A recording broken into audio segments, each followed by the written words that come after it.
right, guys, so we got to talk about Kash Patel, the FBI director, because, man, he is just drawing negative headlines left, right, and center.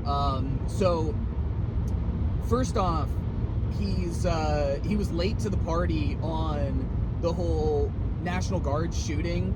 He came out and gave a statement and was like, "We're going to get this guy." And then after the fact, they were like, "Kash, we already have the suspect in custody." So he's like, he's such a fucking joke. And Kash Patel might be one of the least competent people in the Trump regime, and that is a hard title to take. I mean, because the whole regime is just packed full of fucking morons who are totally incompetent. So to be the head of the list of incompetency, it's wild. But the reason he's also drawing more negative headlines is because he's apparently giving SWAT detail to his girlfriend, and he's using the FBI jets to fly her around the country and go watch her do country music or something. Apparently she's a singer. And so it's time after time after time. All these people they don't actually get into the job to do the job. They get into the job because of the fact that they're just Trump sycophants.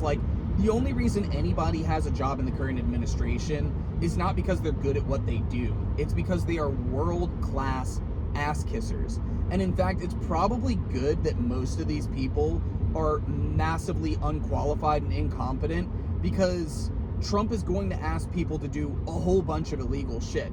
But I don't know that Trump has asked Patel to do anything illegal. He's just fucked up so badly. Every time I see him, it's just a clusterfuck. It's just a disaster, right? So he completely botched the investigation into the Charlie Kirk shooting, which, again, late to the party, or actually no, he was early to the party on that one. He came out and announced, he's like, "Hey, we got the guy," and it was like, "No, actually, that's not the guy." And then he was like, "Hey, we got the guy," and then it was the second guy. It's like, "Actually, no, that's not the guy." And now they have, Tyler Robinson, who is not cooperating with the FBI, probably because he didn't actually do it, or they're trying to get him to admit that, he's a far left radical, whatever, or I don't know.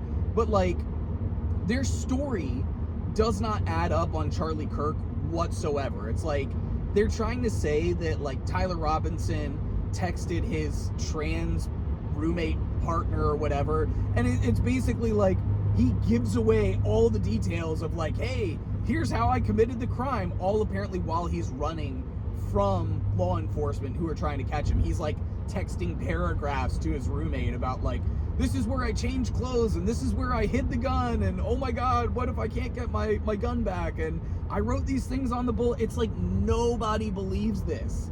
Nobody believes this. And then on top of all of that, there was no autopsy on Charlie Kirk.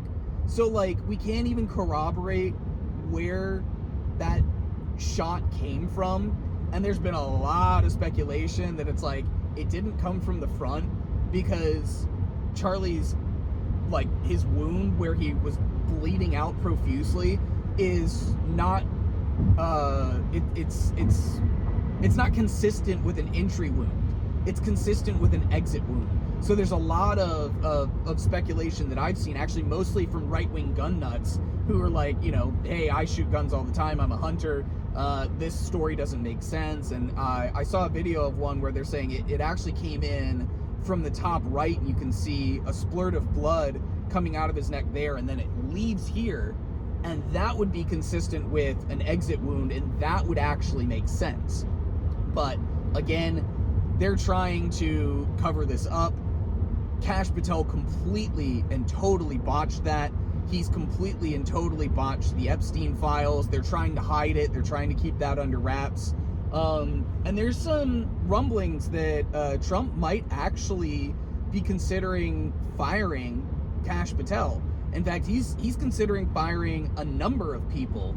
On that short list, I think, is also Pete Hegseth. And I heard Susie Wiles as well, which, like, you don't normally hear about her in the news, but she's Trump's chief of staff. And it's not surprising at all, because Trump is a malignant narcissist, for one. So he will never, ever, ever accept blame for anything that's going wrong. And I'm sure he's seen that, like, he's really not doing well. Those guys, all they do, his staffers, everybody in his administration, all they do all day, every day, is tell him how great he is and how amazing his poll numbers are and how everybody loves him.